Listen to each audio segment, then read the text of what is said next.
need to not to lose focus that we're wearing our tefillin. So on 49A,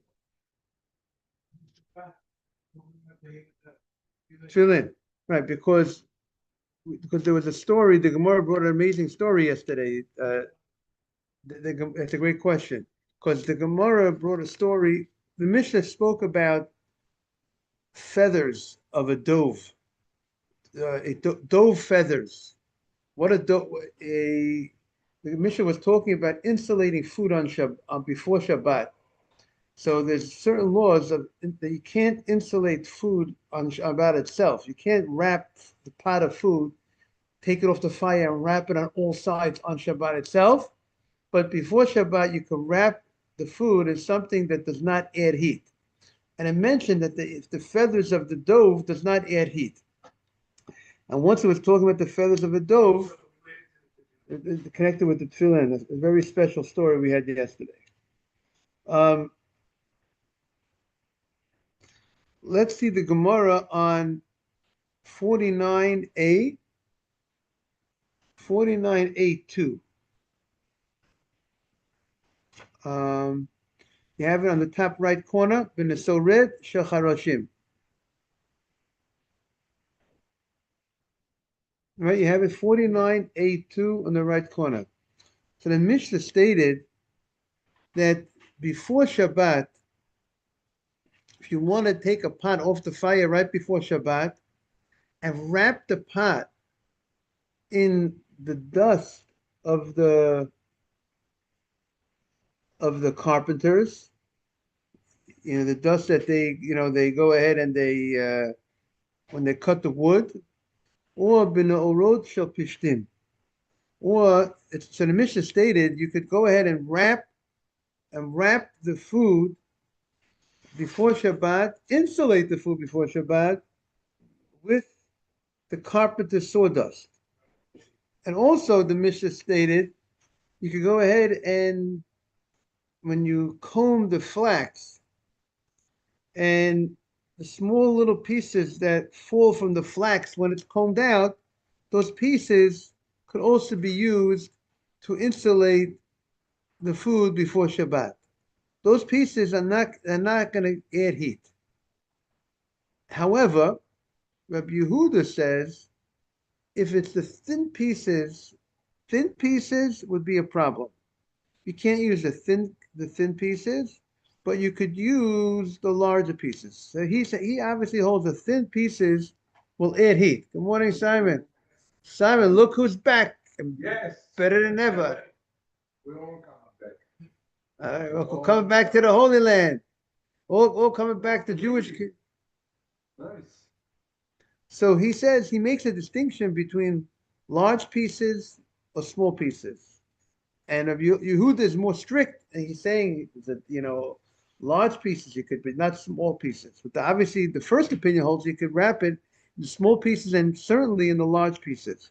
So the Gemara wants to know, Iboilu in the yeshiva, what was Rabbi Yehuda who made a distinction between the large piece and the small pieces? What was he referring to? Was he referring to specifically the last case of the Mishnah, the case of the flax that you comb when you comb the flax, Simon, that he says only the large pieces you could use to insulate. But when you deal with carpenter's sawdust, there's no difference between large and small. Or is Rabbi Yehuda also going back on the carpenter's situation, that the carpenters there's a distinction between large and small. So that's the Gemara's question. So the Gemara says, and the Sorah Shacharashim Kai, is he referring to the sawdust of the carpenters, or on the Orosh of Pishna Kai, or is he referring specifically to the flax? But he would agree that when it comes to the carpenter's dust, there's no difference if the large or small piece you could use to comb to insulate. So the Gemara says, Tashma, good morning, Adam, Tashma, the Tanya Huda Omer, no orod shall pishtin daka. Specifically, the only distinction between small pieces and large pieces is only when it comes to the flax. Haryuk is zevil, that has the same status as manure, that they add heat when it's used for insulation. So, Shmamina, an orod shall pishtin shmamina. So we see that he's only referring to the case of the flax. Only the flax does he say would be a problem, the small pieces. But when it comes to the carpenter's dust, even the small pieces would not be a problem. They don't consider that they add heat. Okay. Now comes the new Mishnah on 49a2. We're still talking about insulating. Now, just to bring David up to date, David, the issue with insulation before Shabbat, if you insulate before Shabbat with an item that adds heat, the rabbis are afraid you're going to insulate with hot ash mixed with small coals, and then on the Shabbat itself, you might come to rake the coals. And therefore, the rabbi said, no insulating before Shabbat with items that add heat. But before Shabbat, if you want to insulate, wrap it on all sides with something that does not add heat. Before Shabbat, you could do that. So we said before Shabbat, take the pot. You don't want the kitchen to be hot for Shabbat. Take the pot off the fire. The burning hot soup right before Shabbat, right before candlelighting. You want to wrap it in a towel so it'll stay hot for the next hour and a half, 2 hours. That's fine. Before Shabbat, you can insulate because the towel does not add heat. Right? That's what we said. Correct? On Shabbat itself, I can't take the pot off the fire and then wrap it in the towel on Shabbat itself, but on before Shabbat, I can do that. Now, comes the Gemara now, and now we're going to talk about certain items that maybe you could use for insulation, but they might have a status of mukseh. That on the Shabbat itself, you might not be able to handle the insulating item, the materials that you use for insulation. So comes the Mishnah, says, Tomni bishlachim.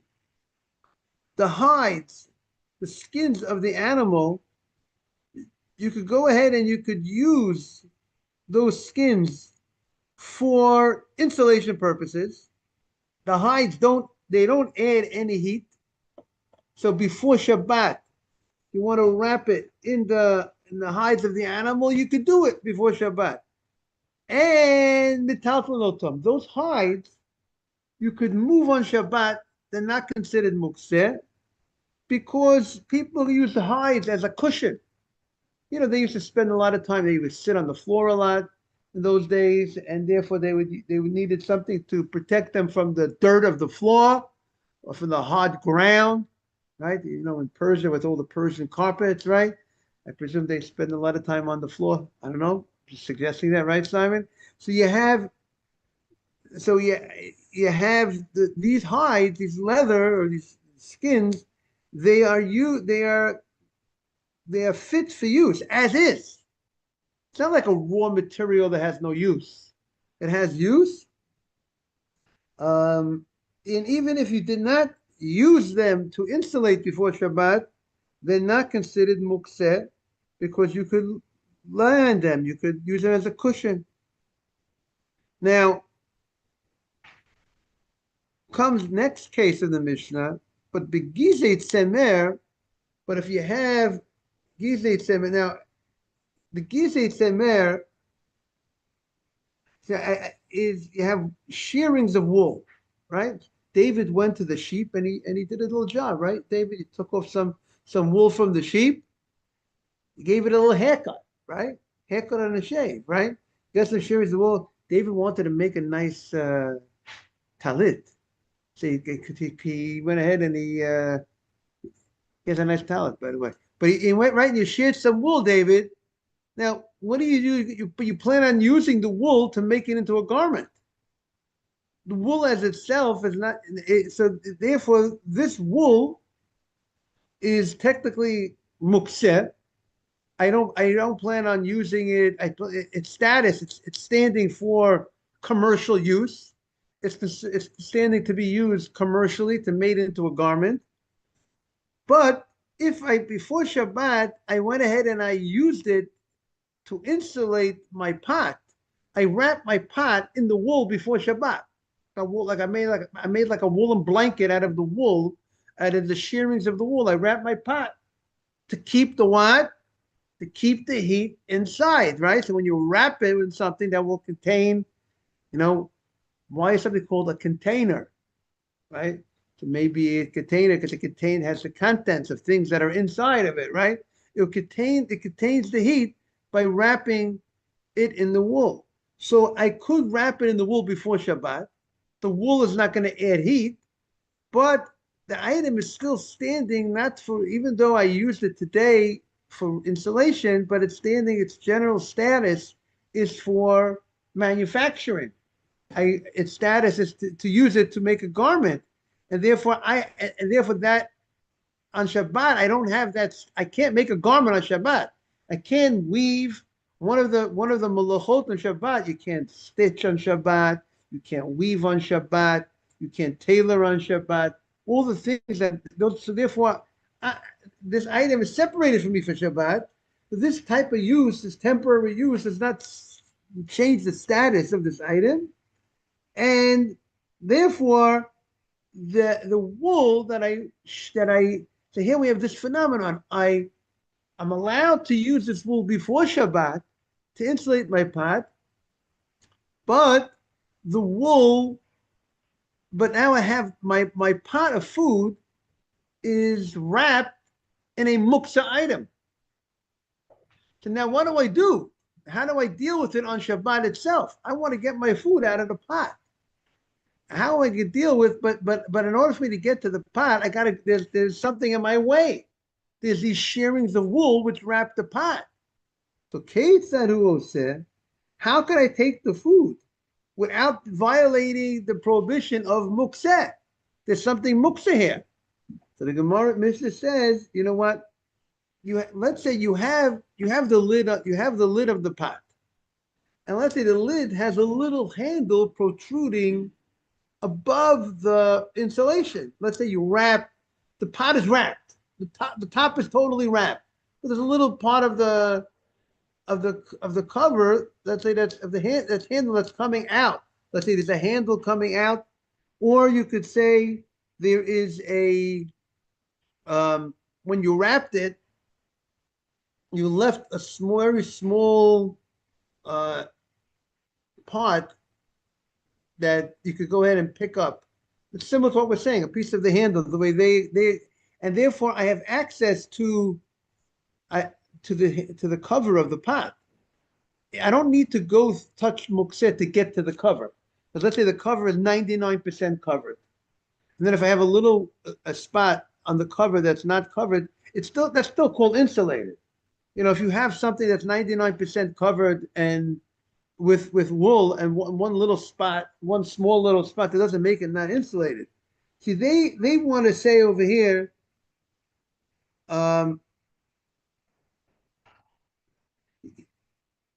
you grasp the cover by its handle, which the handle protrudes outside the shearings of the wool that are covering the pot. So I go ahead, I notel the kisui, I take the cover, the hay no float. When I pick up the handle, and on the handle, on the cover is full with shearings of wool, and then they fall down. I didn't touch the shearings of wool. Now you can ask the question, but and that you could say that's called tiltul minatzad. Maybe it's not I didn't directly handle the mukseh, and I did it for a purpose of the non-mukseh item because I wanted to get the food. So Rashi asked the question, but you know what? The cover has on top of it the mukseh, the shearings of the wool, and it was there from before Shabbat. So why don't we say that the cover is called a basis, something that's supporting mukseh, right? We spoke about if you have a table, if you have a candle burning on the table before Shabbat, if you don't have a chalot on the table before Shabbat, the table becomes mukseh. Even when the candles go out, I can't move the table because the table was supporting the candles. So if you support the candle, you see the table supporting Adam's cup. So see, so the table is the table supporting his cup? Yes. So the table has the status of the cup. So the cup is not muktzeh, I can move the table. But if the table will have money on the table is supporting the money, then the table has the status of the money. And I can't move the table unless we had something on the table that it was not only supporting the money, not only supporting the candelabra, was also supporting a non-muksa item, which is more important than the muksa item. So that's why some of the Sfardim they put the jewelry, expensive jewelry before Shabbat on the table over there. Ashkenazim they put challah on the table, and that allows them when the lights go out to move the table. But so why isn't this considered? Why isn't the cover, which on top of the cover rests the shearings of wool? Why isn't that considered supporting the shearings of wool? And these shearings of wool are mukseh. So one idea is I saw somehow some explained to Rashi because the shearings of the question is how to understand the Rashi. The shearings of the wool are serving the pot, are serving the cover. It's not that the cover is serving the shearings. When you have a table and you have a candelabra on the table, the candelabra is considered second or nullified or part of the table. Sorry, is considered part of the candelabra because it's supporting it. So it's the table is supporting that. So when you're supporting the item, you get the status of that item. And if the item is muktzah, you become muktzah. But who's supporting who here? It's true. It happens to be that the shearings of wool are on top of the cover. But the purpose of the shearings of the wool is to support the cover, is to enhance, is to give warmth, to keep the warmth into the pot. So therefore the shearings of the wool are not being supported by the cover, they're supporting the cover. That is one way to understand the Rashi, and therefore it's not considered that it is supporting, that the cover is supporting the wool. That's one way to understand. One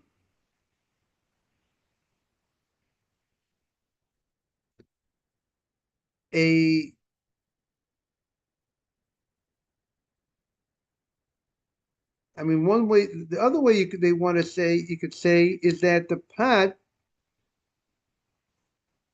the cover is not there to serve the shearings. The cover is there is only to serve. The cover is to serve the pot. So even though it happens to be having the shearings of the wool on top of it, but that's not what the cover is there for. The cover is there to support the pot. Okay. Morning, Ezra. Now, the Mishnah continues. So that's what it says. What do you case it who said? Notos a kisui, you take the cover off, ain't no float, and then the mukseh, the shearings will fall down.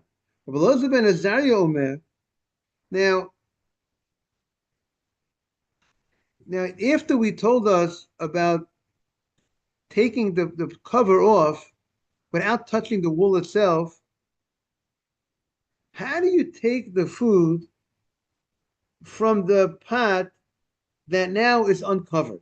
Okay, I got the cover off. So they used to, so the Mishnah says, Kupa, if you have the box, let's say they would have the box and they had the pot in the box, and around the pot was the shearings of the wool placed in the box. So he says, Mate al sida, to take the food out from this box, you put the box on its side, and then once you tilt the box, you put it on the side, and then here we have a box over here. See, everyone sees the box. So imagine this was the box. You go ahead and you tilt and in this box contained the pot, right, with the shearings of the wool. So you put the box on the side, and now that it's on the side, then you take out Vinotel. Then what's his reason? Because he says the problem is Shema Yito the Yochel. Because if I'm gonna take the pot out, here's the pot. Let's say the pot's inside this, and I take the pot out, and now remember the pot has the shearings of the wool all around it. So if I take it out like this, so then the shearings of the wool will fall out and fill up the bottom of the pot, and now bottom of the box. And now I won't be able to go ahead and put when I want to put the pot back in. There's going to be things there that are mukse which I can't move with my hands because they fill the bottom of this box. So therefore, he says, what should I do for? But if I put the box, if I turn the box on the side, so now it's not gonna, and I take out the pot, so it's not the shearings of the wool will fall more to the side and not so much into the bottom of the box. And that's what he says. How you're supposed to go ahead and do it, because now if I do it this way, if I want to put the pot back in, I will be able to go ahead. There'll be room to put it back in. However, Chachamim say notel marzir.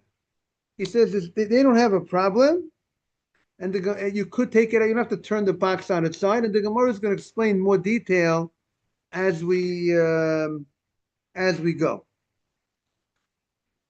Now,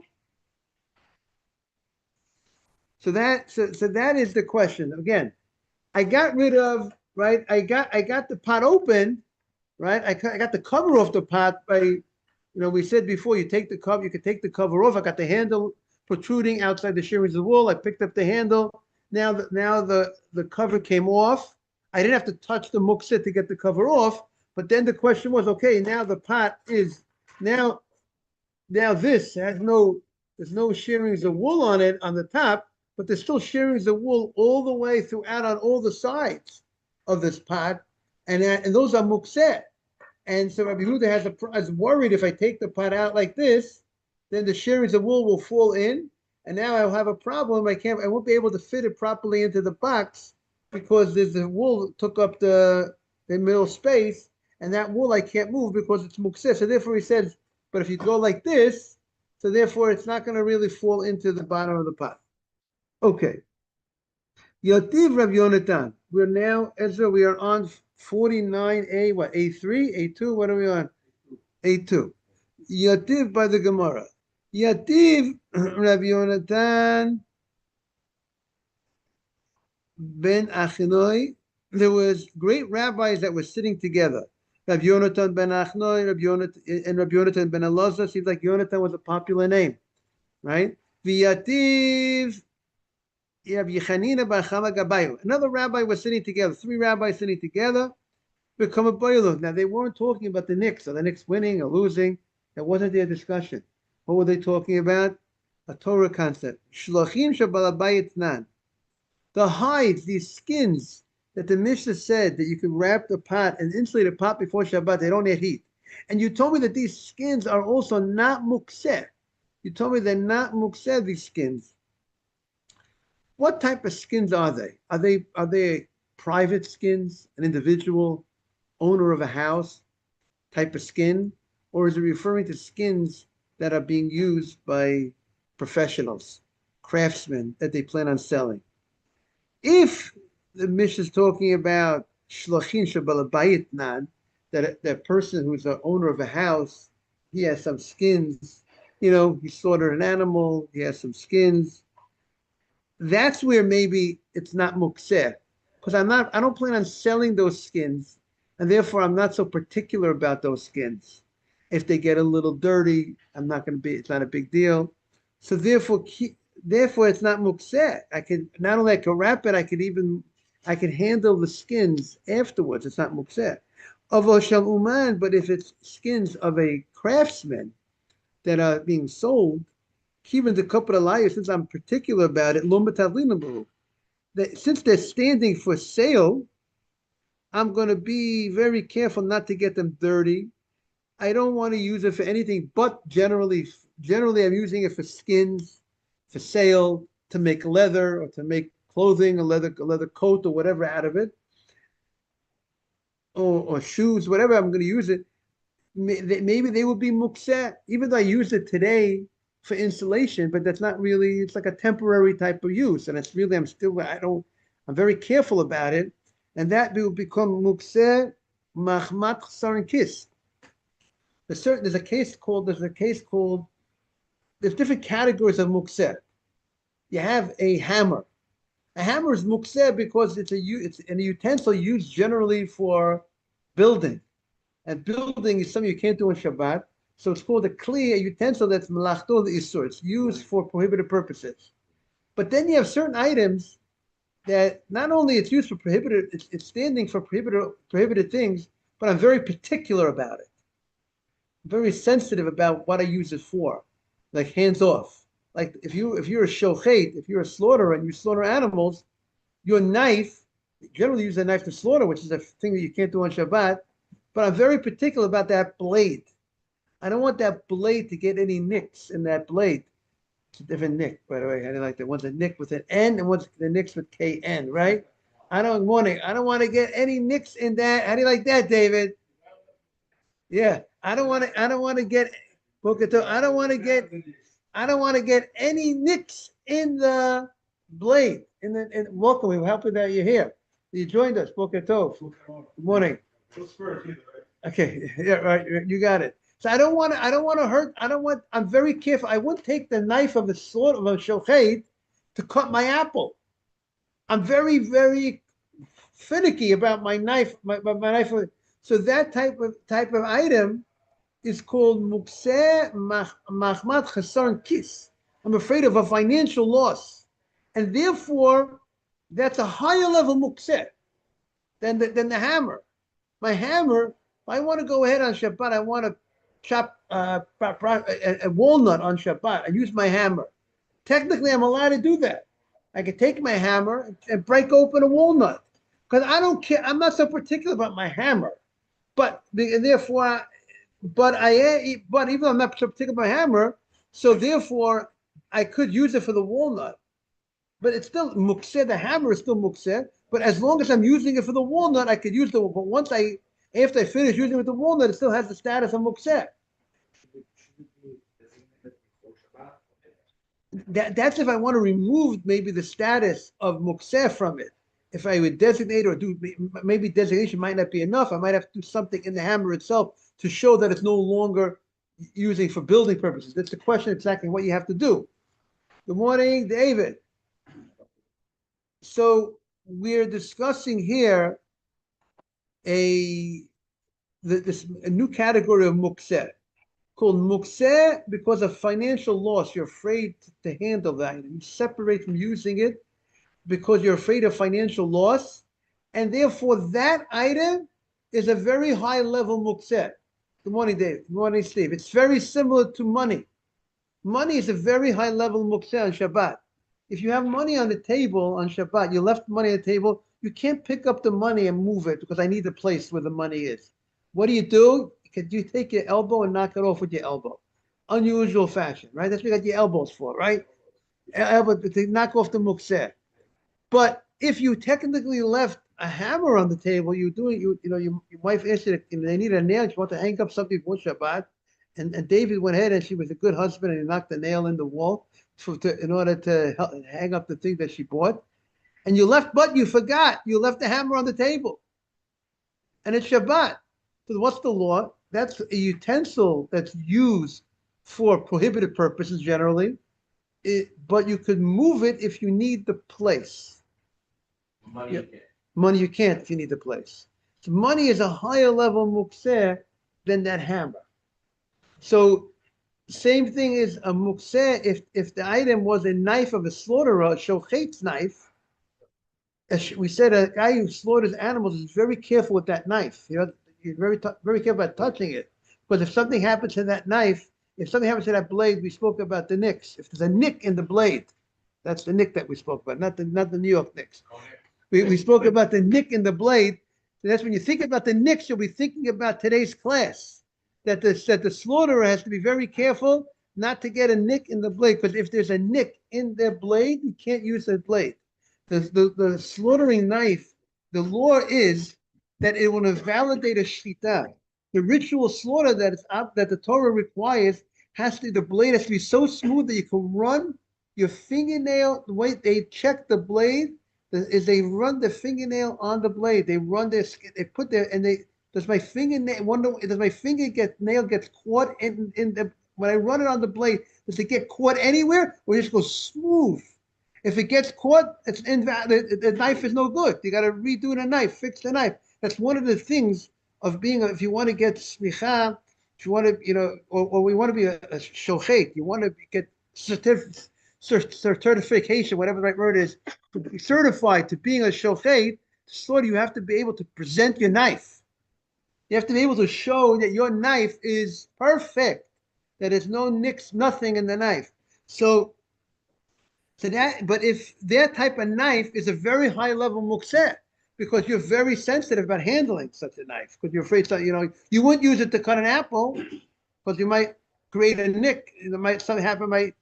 The power of the hardness of the apple might ruin ruin your knife. So that's a high level mukseh. So here we're talking about if you have a person who's a businessman and he makes hides, makes leather when he wants to make material, he wants to use it for manufacturing. And before Shabbat, he went ahead and he used the hide of the animal to insulate food. Right? We're trying to keep the food before Shabbat hot. The summer's coming. We don't want heat in the kitchen. We don't want the kitchen to be too hot. We want to keep some people like the fires off, like to have the fires off before Shabbat because it's too hot in the summer.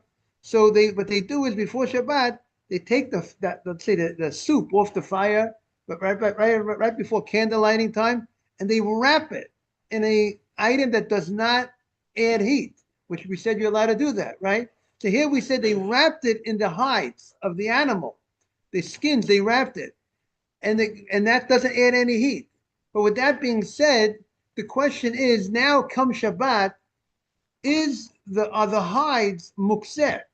Because the Mishnah said the hides are not mukseh. Because why? Because people would use the skin of the animal as like a cushion. The skin of the animal, instead of being on the hard floor, the skin is a little bit softer, and the hides of the animal, and therefore people would sit on it. But the Gemara's question is that only true if it's the hides of an individual, of the average guy?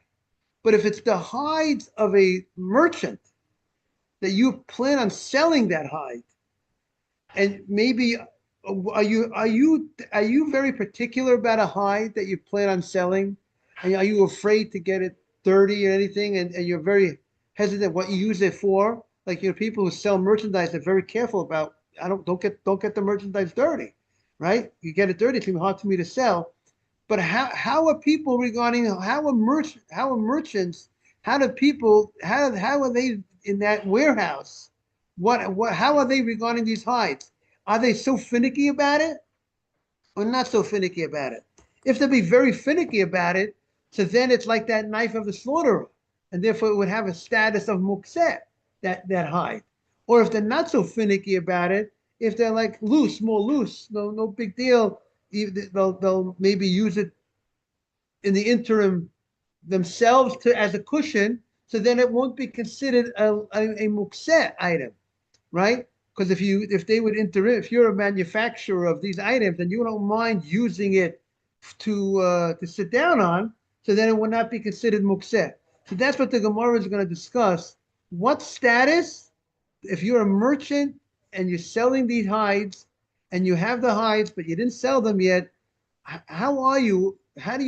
Are you separated from these hides? You won't touch them or would you be chilled to use it even for sitting down on purposes, even though you plan on selling them? We'll see tomorrow. Stay tuned. Have a great day, everybody. Credit card should be the same thing. If you can knock it off with your elbow. Yeah, it's just like cash. It's just like cash. The credit card has no purpose by itself on Shabbat. Like money, I can't do anything with it on Shabbat.